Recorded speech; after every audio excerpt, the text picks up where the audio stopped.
Utah. We getting to the nitty gritty. We getting to the end. That was Utah was an upset too. I would say Utah was. Kyle Windham. They could have had a lot better season. 5-7, 2-7 in the conference. They should have had. I don't know. They should have had a lot better season. Utah was expected to do a lot better than what they did. A whole lot better than what they did, man. I mean, honestly, they were expected to do a lot better. It was an upset. It was upsetting season for Utah to go out the way they did. Right, Cameron Rising is finally. I don't know if he's out the door or not. They're probably gonna force him out, but they got Devin Dampier. Do you remember Devin Dampier? That quarterback that played for that he played for New Mexico that was running all over everybody. He had over 1,000 yards last season, 19 rushing touchdowns. Um, had 2,768 passing yards, 12 touchdowns, 12 interceptions. He was only a sophomore. He's only a sophomore. Only his second, a true sophomore. Only his second year playing in college.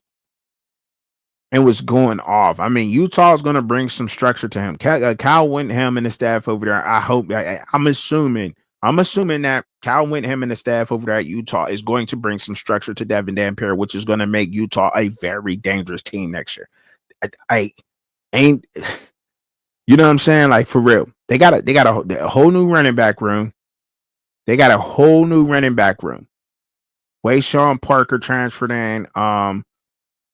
Transferred in from Washington State, 735 yards, 4 touchdowns. He was a freshman last year, straight up beast. I mean, come on. You know what I'm saying? Now, Quill Rogers from New Mexico went and grabbed one of them guys, got him, and Devin Green transferred in from UNLV, backup guy. So they got a whole new running back room, a young running back. Well, Wayshawn Parker and Devin Green are both young. Now, Quill Rogers, he's the older out of the running back room. I think they went and got a new quarterback room too. But Devin Dampier looking like he probably will take over that position. I don't see nobody else starting over him. I just don't. I mean, you could probably say Nate Johnson. I mean, what, Nate Johnson?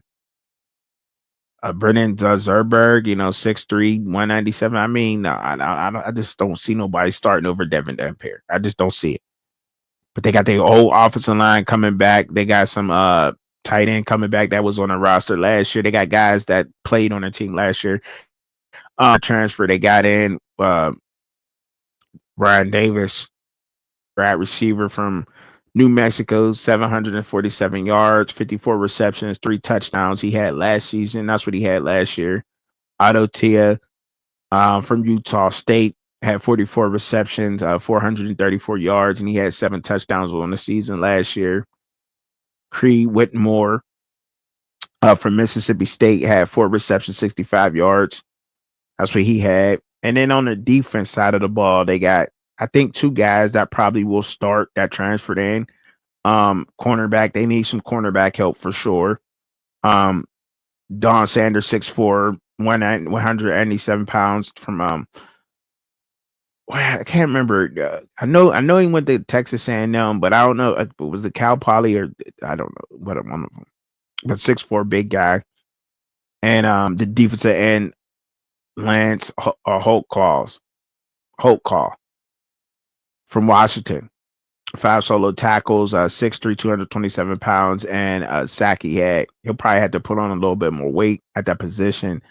I don't know how they're going to work that out, but see, they got some guys coming back, and they're going to have to see Connor O'Toole and Junior Tufu prepared. Replacing those guys on that defensive line is going to be hard. It is. It's not going to be easy, but they got some solid guys. They got some guys that are going to go in the draft, like Brant Knuth, and they got some guys that's going to go in this draft in the later rounds off this team from last year.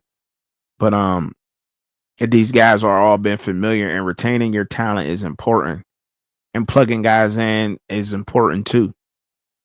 But to start off with Devin, that quarterback is just crazy, and the defense being familiar with the scheme. and everything about Utah. I'm expecting Utah to have a good season. So let's go ahead and take a look at Utah's schedule. Of course, the Forever 20 to 22 game they start off with at UCLA, important Cal Poly Mustangs, double cupcake, like I said. Then they at Wyoming, Texas Tech Raiders, at West Virginia. Then they got Arizona State at home. Then they go to BYU. Then they got Colorado at home, Cincinnati at home. Then they go to bye week, but then they go on the road to Baylor. Then they have Kansas State. Then they go to Kansas to finish the game. So they got Kansas State at home, and then they go to Kansas to finish off the season. That is Utah's schedule, and that's what it looks like for Utah. All right, moving on.